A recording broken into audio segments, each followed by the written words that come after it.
As soon as I reached the summit, tears just rolled down. I pulled out my walkie-talkie. I just informed a climbing leader, Major Rizan, who was stationed at Camp 2 at the time, that I am talking from the summit of Mount Everest.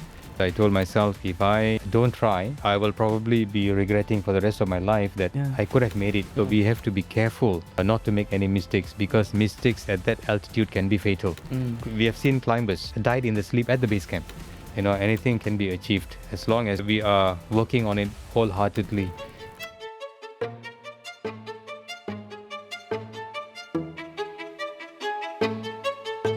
Welcome to another episode of Life Confessions, and yet another amazing guest joins us. Today we have the first Malaysian to summit Everest, Datuk Magendran, who is also known affectionately as Datuk Mag. Thank you for joining us. Thank you. Thank you for having me here today. I'm sure, Datuk, that so many people have spoken to you about your amazing experience having summited Everest in 1997. Right? What do you think was the defining moment when you first realized that summiting Everest was more than just a personal goal, that it would carry symbolic weight for all Malaysians under the Malaysia Boleh spirit, during that time? That all Malaysians were so proud of you. When you talk about Malaysia Boleh, all right, it is actually a motivational catchphrase. And it is also a pride of, it's a national pride. Right? So to instill values like, Malaysians can do anything. Malaysia Boleh was initially established to boost the pride of national spirit among Malaysian athletes who participated in various international events, international sports. That's how Malaysia Boleh phrase actually came about. And it is, when you translate Malaysia Boleh, it is about unity. It's about teamwork. It's about determination. It's about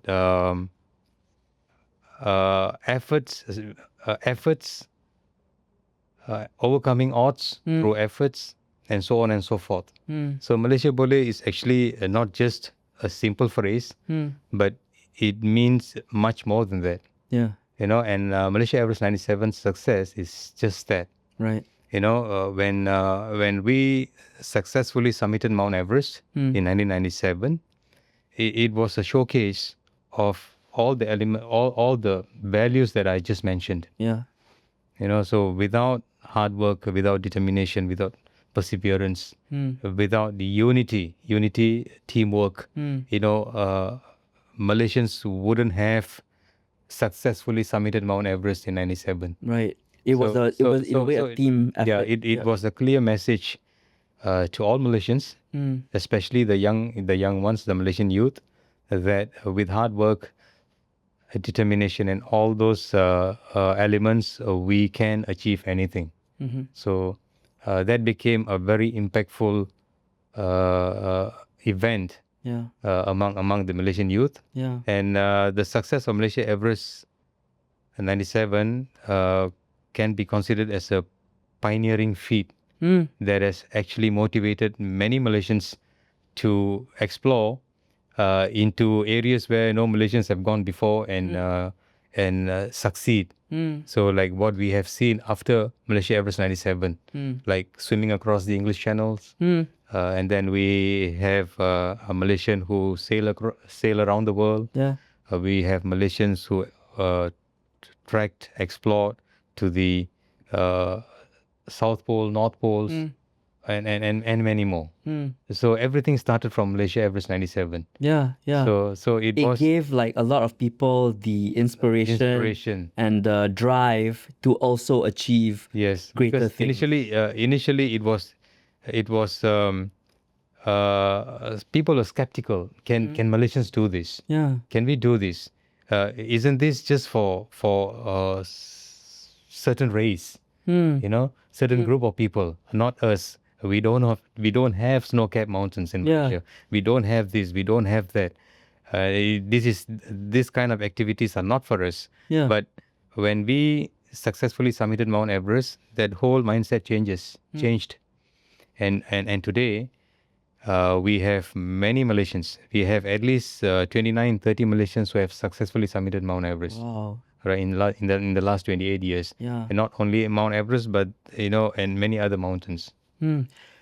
Bringing up the challenges that you faced as well when you managed to summit Everest in 1997 during your training, right? Did you ever doubt your physical or mental limits? Like at points where you worried, maybe I can't do this, How did you overcome those feelings? Right. Initially, when we applied to join the training program towards the Malaysia project, Malaysia Everest 97 project, there were at least 100 applicants. Right.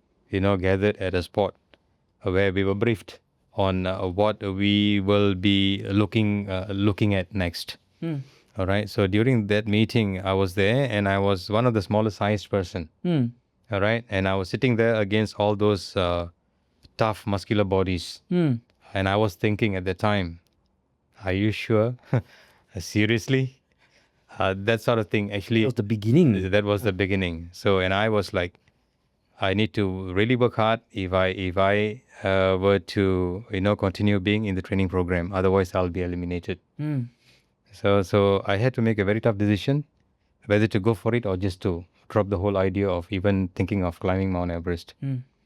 And I made my choice to go for it because I told myself if I don't try, I will probably be regretting for the rest of my life that I could have made it if only I had tried.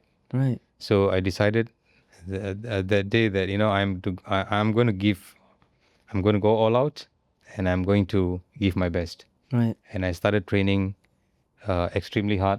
And of course, we had to go through many phases of training sessions, locally and also abroad. Right. And skill training, hikings, just to keep up with the altitude. So it was 2.5 years of full-time training. Yeah. So every time, every month there will be this screening, physical fitness test. And I was doing better. I was doing better, and I could see the list is becoming smaller and smaller and smaller until there were only about 35 members left. Some gave up, not because they could not keep up with the training program, but because of other commitments. Okay. They were good. In fact, many of them were much, much more experienced than me.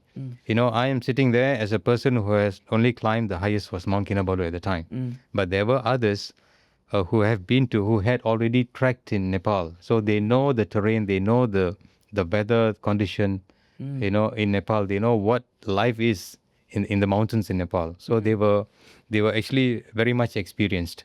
So, and I'm sitting there with them, trying to compete with them. So when they speak, they can speak a whole lot of mountain stories than me. Right. Right. So had a bit more experience. Yes. They didn't climb Everest, but they've been close. At least they have been to the base camp, at the time.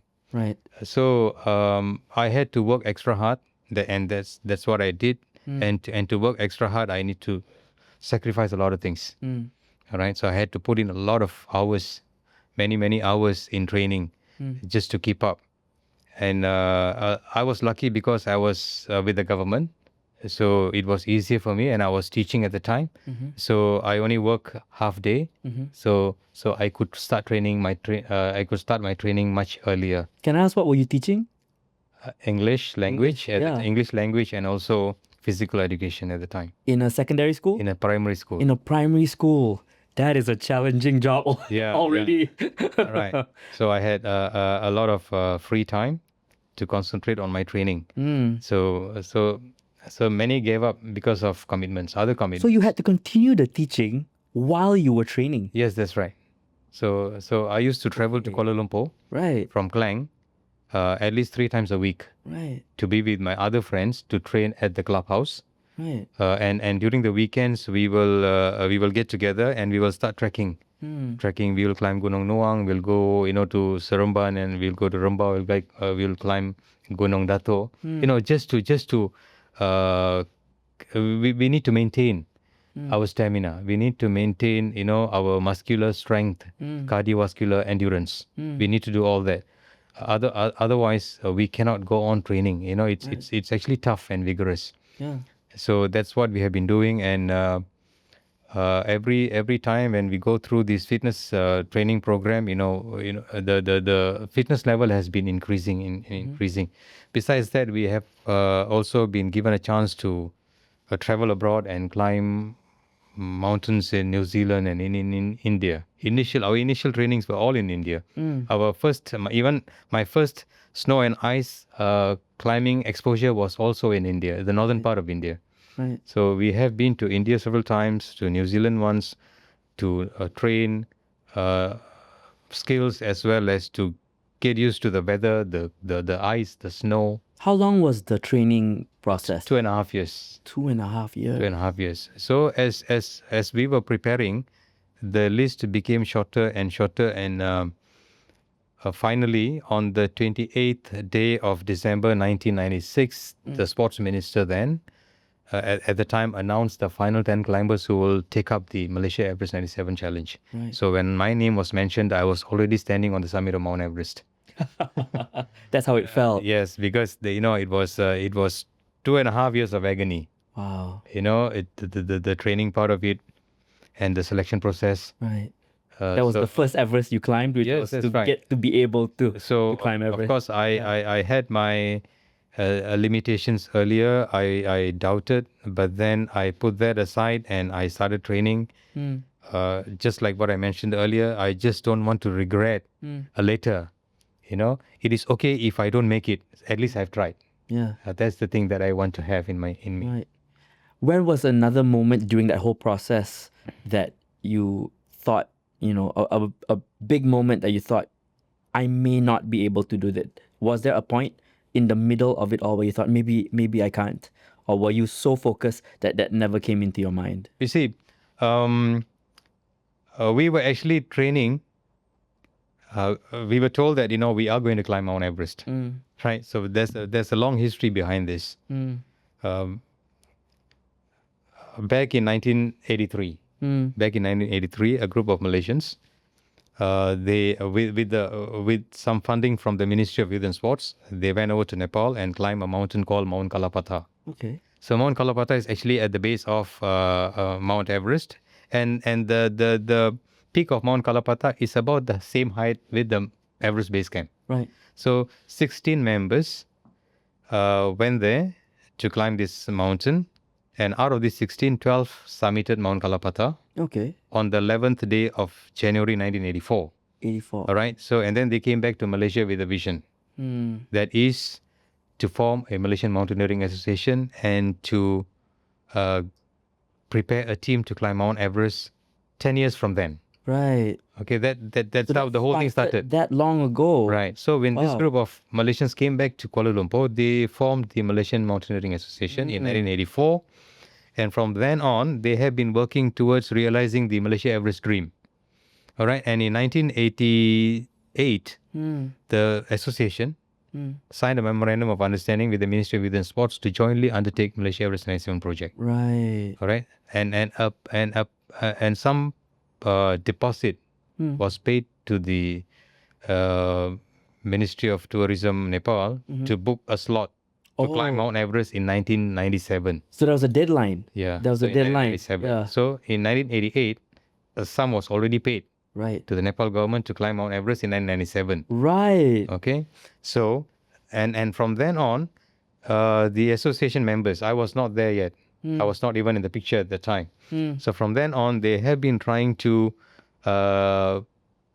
get fundings to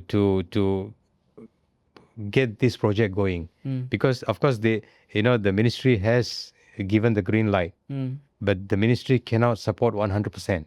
Right. So they want the association to also get committed to the project and somehow look for fundings. Yeah. Right. So we were actually training when the project started in 1994. We were training, but we weren't sure at the time that whether this project will even materialize. Right. Sometimes we get some fund and we use the fund to go for some training, and then we have to wait for some more funding from either private sector or sponsorships. Right. So it was like jadi ke tak jadi, jadi ke tak Right. jadi. Even while you were actually already training. Yeah. Wow. Even when we were training. So we and then we got some funding from some sectors. We went to India for our very first snow and ice climbing experience. We were there in the mountains for about 30 a month, 30 days. We came back and we had to do local training because to go for the next overseas training, we don't have money. Right. So that's how it was for some time until early 1996 when the Ministry of Youth and Sports stepped in and they pumped in the money Right. for us to continue training, and only then, yes, we are climbing Mount Everest now. And that was just a year before the actual climb, when things were confirmed for real. Yes, that's that right. you were actually, wow. So up till that moment, you were still Yeah, we are it's training, strange. Yeah. spending so much money on our own, Yeah. and training, but we weren't sure in the beginning that whether the project is going to take place. And you've whether been it's going to take training off. so hard for years. Yes, yes. For years up to that point. Right. And people would think that the toughest thing about climbing Mount Everest initially would be the training itself. But for you, it was whether you'd be able to even get there ultimately because you weren't sure about the whether it's fans. going to take off or not in the first place. Yeah, but of course, history has shown now that you did do it. You're the Right. first Malaysian to summit Everest. And, you know, when you did it, right, in those first few moments of standing there on top of the world, what thoughts or emotions were like going through your head? Was it purely just happiness, or was it also like this feeling of, oh, I'm the first Malaysian? Does this mean that there's so much weight on my shoulders now? What did you feel when you were standing there at the top? It was a moment of truth. All right. It was, of course, the joyous moment, not only for me, but for the team, for the entire Malaysian people. Yeah. All right. So we were told that, you know, the final moments will be televised live. Televised live on TV, and the public is going to be glued to the TV. Yeah. Glued to the TV because 30 years ago, 28 years ago, we never had this digital technology yet. All right. And not even Phones, handphones, Androids, yeah. Androids and whatnot. So everything is, you know, by today's standard, quite primitive. Yeah. Right. So people had to, you know, watch the television Yeah. to get the news. Yeah. Right. So, so it was, you know, and the moment when I reached the summit, I just pulled out my walkie-talkie because as I was climbing towards the summit, you know, we had our oxygen masks, you know, that covered my face, and with the goggles, right? So there is no way of me talking to anybody, Right. right? Yeah. So it's I'm talking about at least 12 hours of climbing. Yeah. The last 800 meters from Camp 4 to the summit is 12 hours, 12 and a half hours of climbing in silence. So you can imagine the amount of things that was playing in my mind while I'm just climbing and breathing. Yeah. All I could hear was my breath, you know? Yeah. So I was climbing and I was thinking of everything that I have went through to be there. Yeah. You know, that was the final day of the climb. And I'm there climbing. I was thinking of my family members. I was thinking about my students at school because I left my students every now and I'll leave them every now and then because of my training. Yeah. Because besides my training outside schooling hours, working hours, you know, we also have to go abroad and train. Yeah. So sometimes a month and a half. Wow. So This was what was going through your mind. yeah, so unrecorded leaves, Yeah. you know, and then my students will, apalah cikgu selalu tak ada di sekolah, you know, that sort of thing. Cikgu ni panjat gunung ke, you know, that sort of thing. Yeah. So, and I used to talk to them about hard work, about how not to give up, you know, those sort of things. So now that I'm climbing, two of my friends who were supposed to be with us have given up, you know, due to health reasons. So and I'm climbing there, and my partner Datuk Mohan is probably 50 meters at the back of me. I'm climbing towards the summit. My team member, the other team members are at the base camp, you know, with their walkie-talkies, anxiously waiting to get, you know, to get some good news.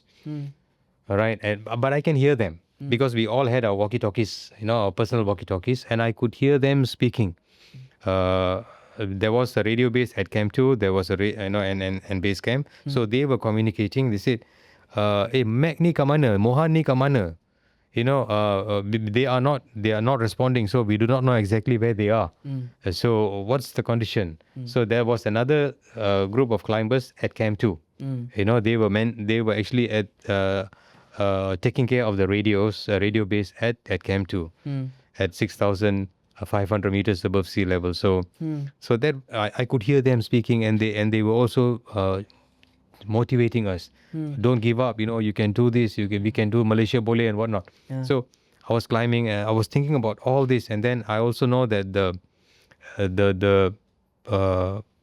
our ministers, who supported us. Yeah. He's also there in Kuala Lumpur, waiting there in front of the TV in a big screen in RTM. Yeah. All that is happening. I can only imagine, how all this is going through your mind there at the top. Thinking, like, wow. I was because I was, it was in silence. We are climbing in silence. A lot of things that was, I must somehow make it to the summit, and I was also chanting my prayers at the same time, just to make sure that I will be okay. Yeah.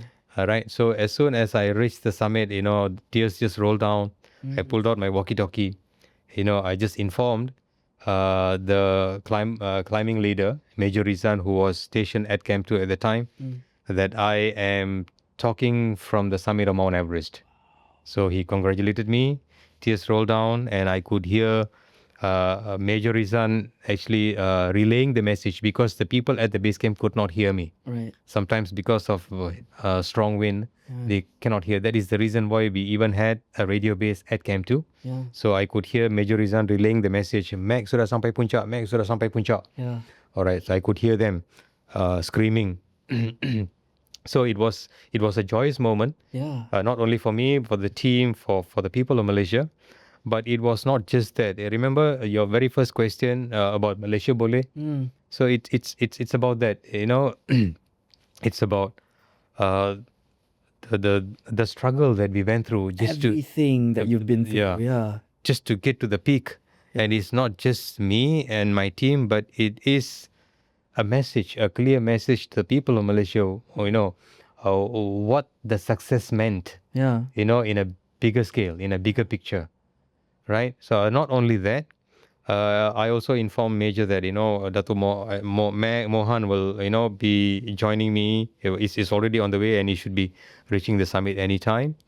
And then the other thing that set into my mind was this is only half the battle. Yeah. It's only half the battle. It's not the game is not over. You have to go down, is it?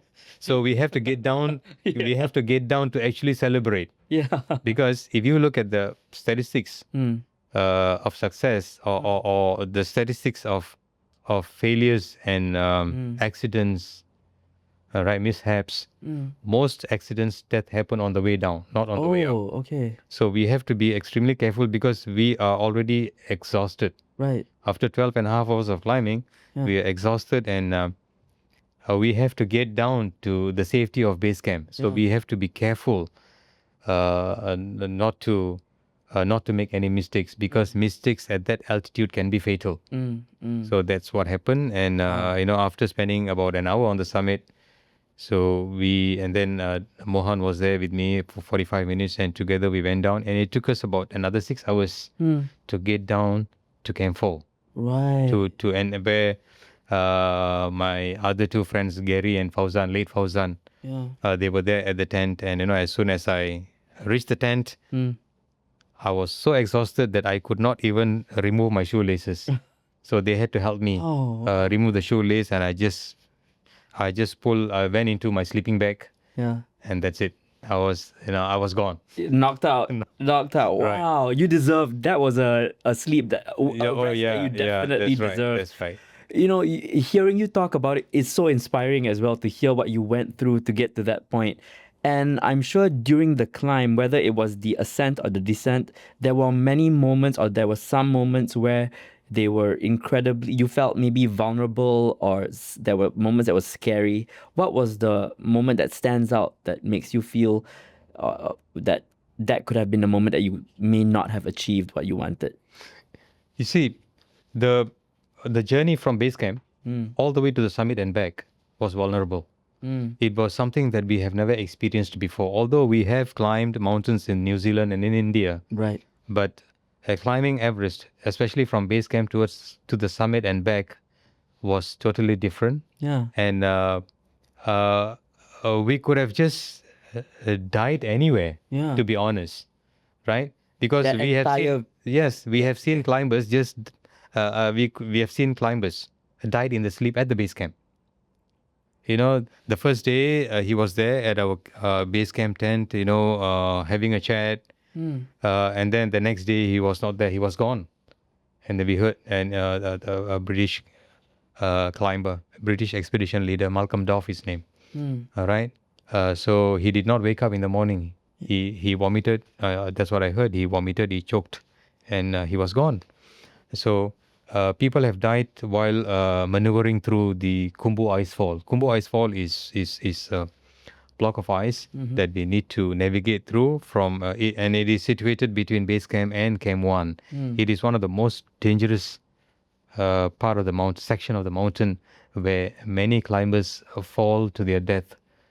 So and these giant ice blocks, they are like ever shifting. Right. It's ever shifting. It is shifting downwards, because of the gravity. So you can't track the same route every single time. So every time when we cross this Khumbu Icefall, the path is slightly different because there are a group of Sherpas. They are called the Icefall Doctors. They are assigned to mend the route through the icefall throughout the expedition. So every time when we cross the icefall, it is slightly different. Sometimes, the gap between the ice blocks will close, or sometimes it opens up and becomes wider. So that's and towards our very last attempt before summiting,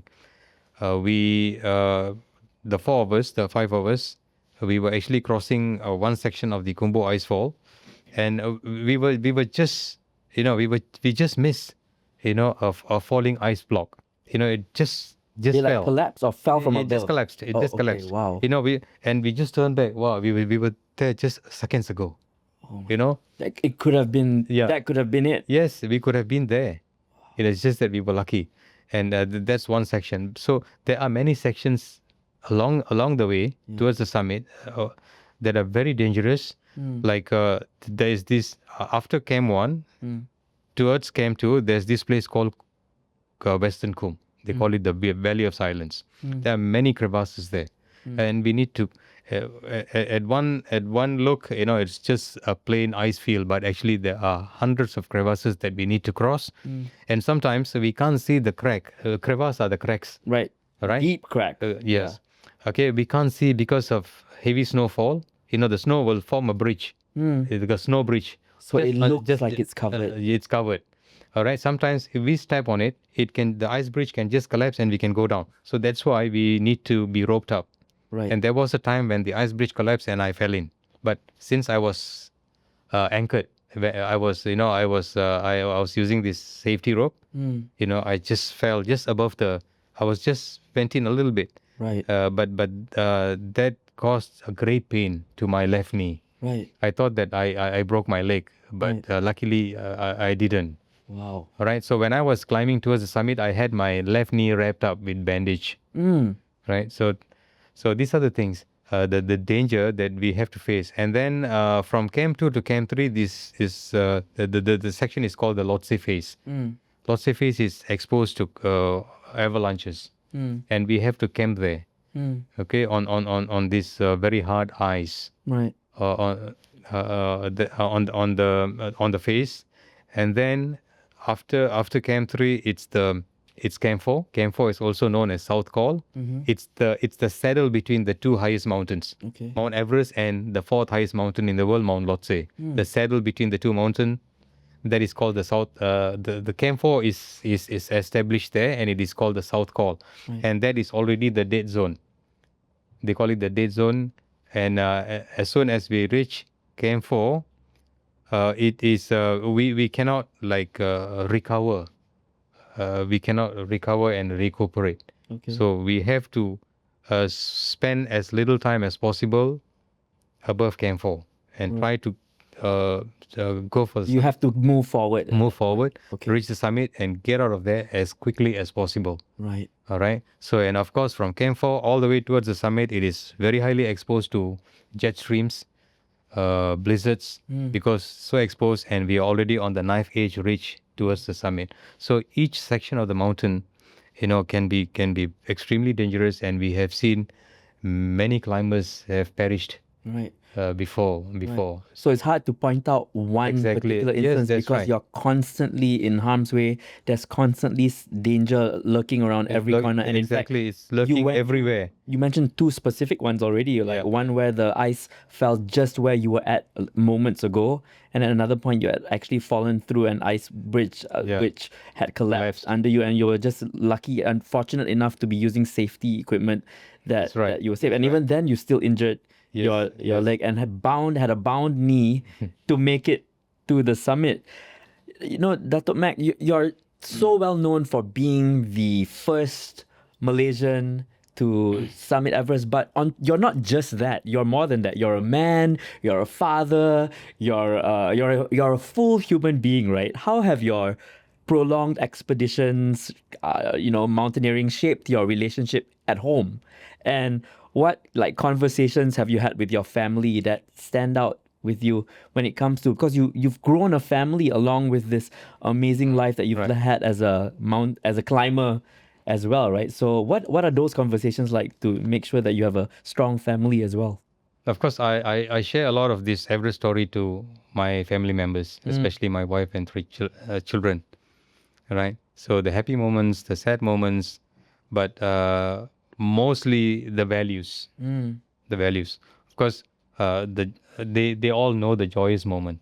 Okay, that's the 23rd day of May 1997 when we reached the top, and the 3rd June 1997 when we returned to Malaysia, and we were greeted by more than 5,000 people at the airport. So I think to date, no other sporting team have ever had that many fans and supporters waiting for the team to return at the airport. So that was it was organized by the government. We had lion dance, we had this Indian classical music, we had kompang groups, cheering our return. So these are some of the happiest moment that we have seen. That I have shared with them. But besides that, the hardship that we went through, the struggle that we went through, the Sherpa we lost. We lost one Sherpa while we were attempting to climb Mount Everest. Right. So that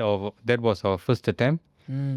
Our first attempt failed. We lost one Sherpa, and then later we successfully submitted Everest during our second attempt. Right. Right. So that sad story, and of course there were four of us at the final stage of the climb, and two could not make it.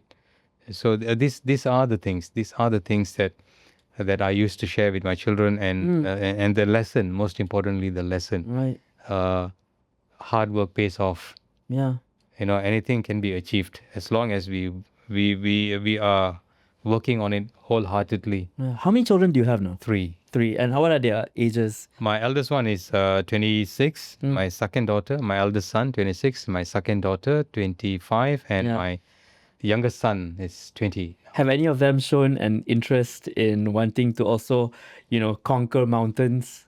I do not know whether it is right to say conquer mountains, but my second son, the last one, is 20 now, and he is showing interest in outdoor activities. And last November, we climbed Mount Kinabalu together. Father and son. Yes, that's right. How did that feel for you to be on that journey with I have climbed Mount Kinabalu many times, but last November was something special.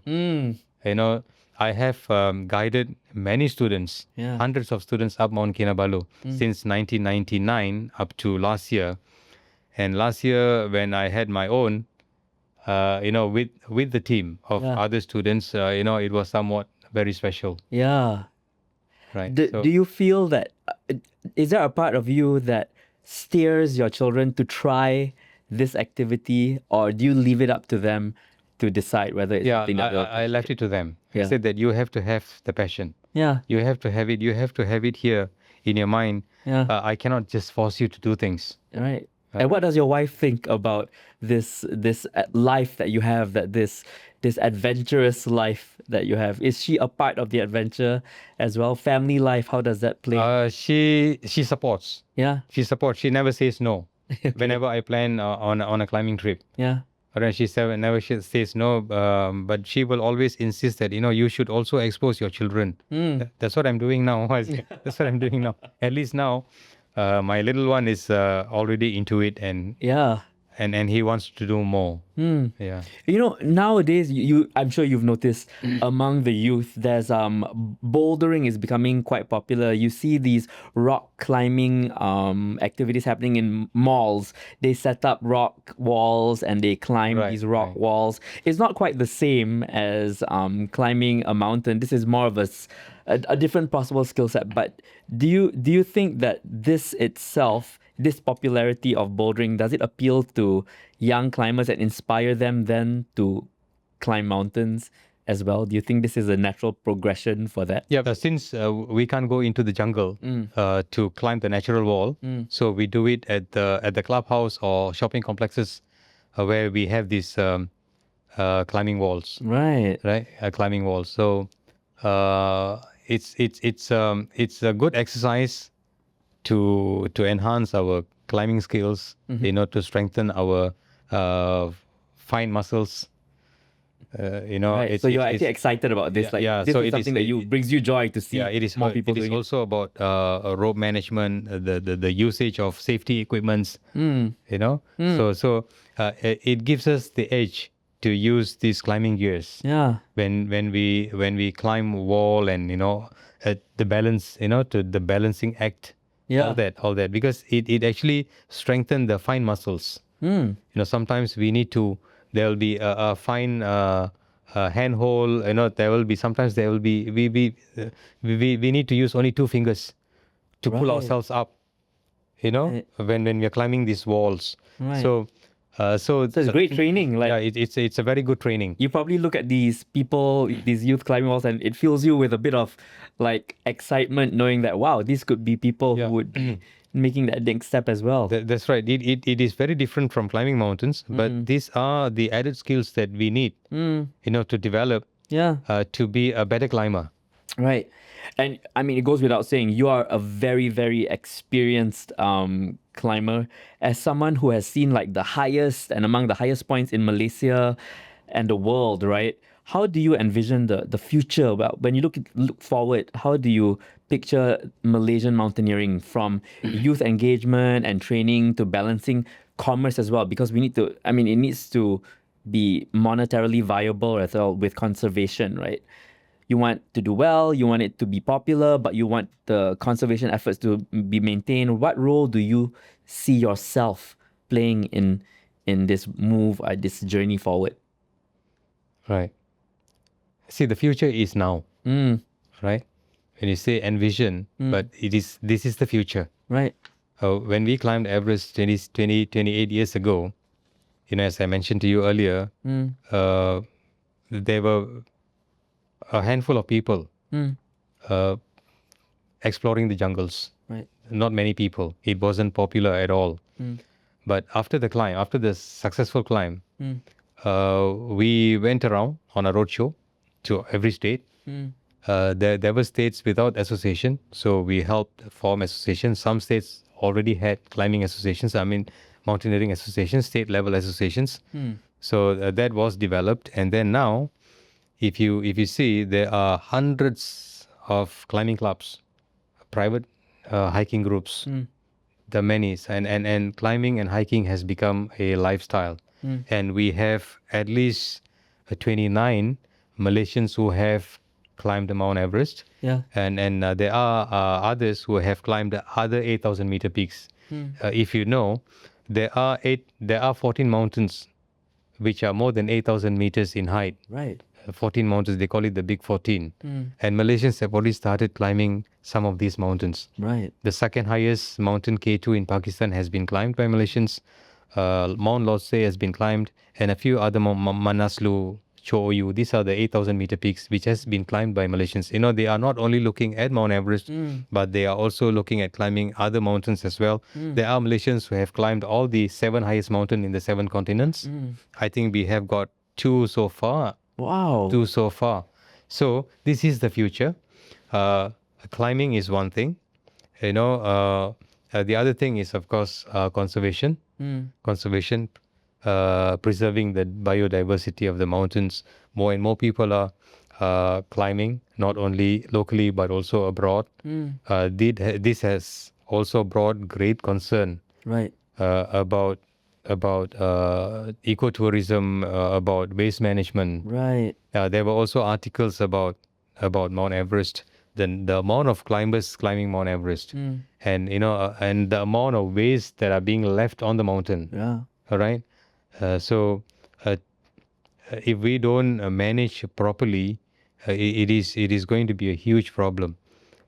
All right. So, but of course, what you're saying, when you say the future is now, that makes sense. Everything that you think that you think you'll be doing in the future, you're actually already doing it now. All the already conservation doing it. efforts are Yes, happening now. Right. All the efforts, you're already involved in them now as well. Yes. You're already doing what you want to be doing. Exactly. Very recently, I think about a few weeks ago, there was already an article I read about the state of Selangor. They have already implemented permits to climb any of the mountains within the state. Yeah. It is no more like you can just drive to a foothill, park your car, and start climbing. You cannot do that anymore. Yeah. You need to apply a permit online. All right, so that works for safety as well. Exactly. Because then Exactly. people will know, authorities will know Right. who is out there. Sometimes people take these mountains and forests for granted. They think that they can just go in and come out as they wish. But then we have seen people get lost, and their bodies are found days later. So these are already happening. So to make sure that,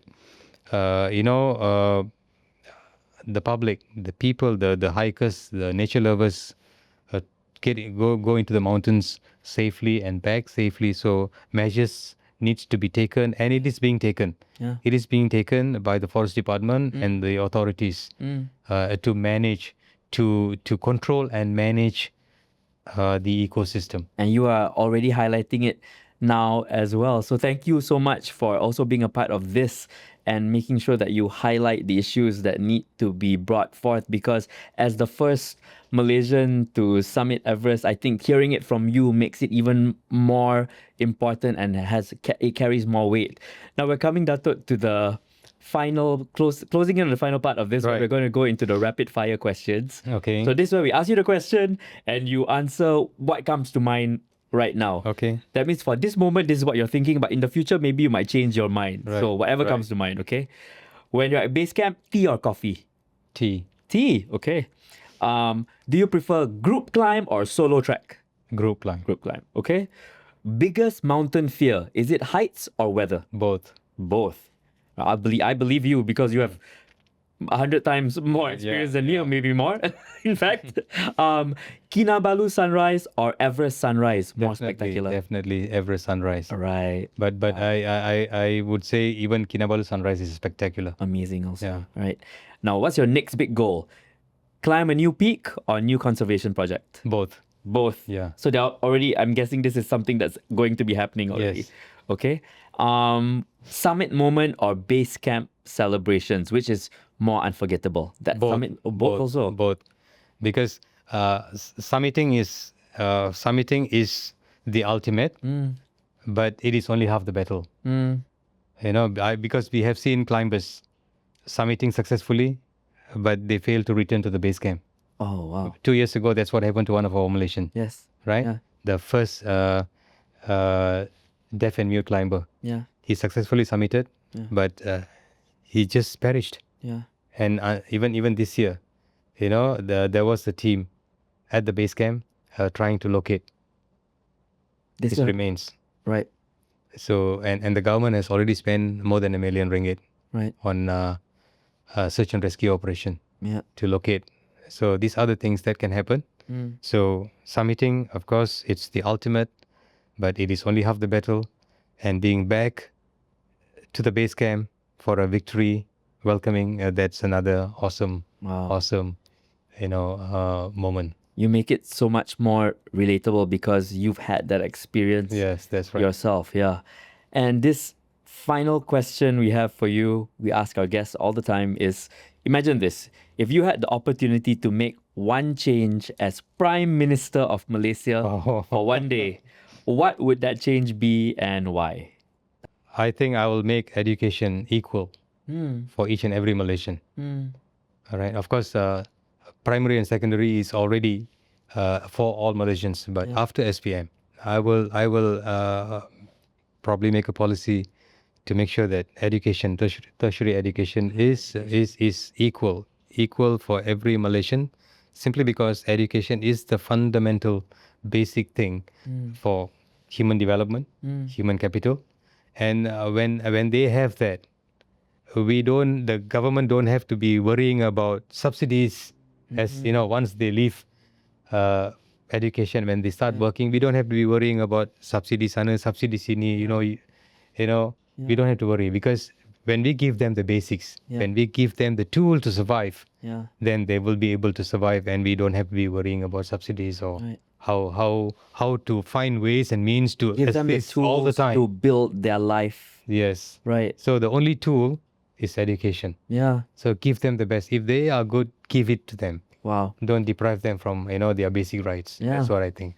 And as an educator yourself, you were a teacher for a very, very long time. I mean, that is the truth coming from you, someone who has seen kids come through your classrooms and seen the difference that education can make if they can experience that all the way through tertiary. Yeah, that's right. Because if they are less skillful, they are less educated, they are struggling their entire life, and the government has to think of a way to support them all the time. Yeah, yeah. Thank you for giving us more to think about, actually, right? In terms of education, in terms of achieving goals, in terms of success. Thank you so much for joining us today. Thank you for having me here today, and you're most welcome. Absolutely. With us today, of course, has been Datuk Magendran, who is the first Malaysian to summit Everest here on Live Confessions. And make sure you join us for our next episode as well.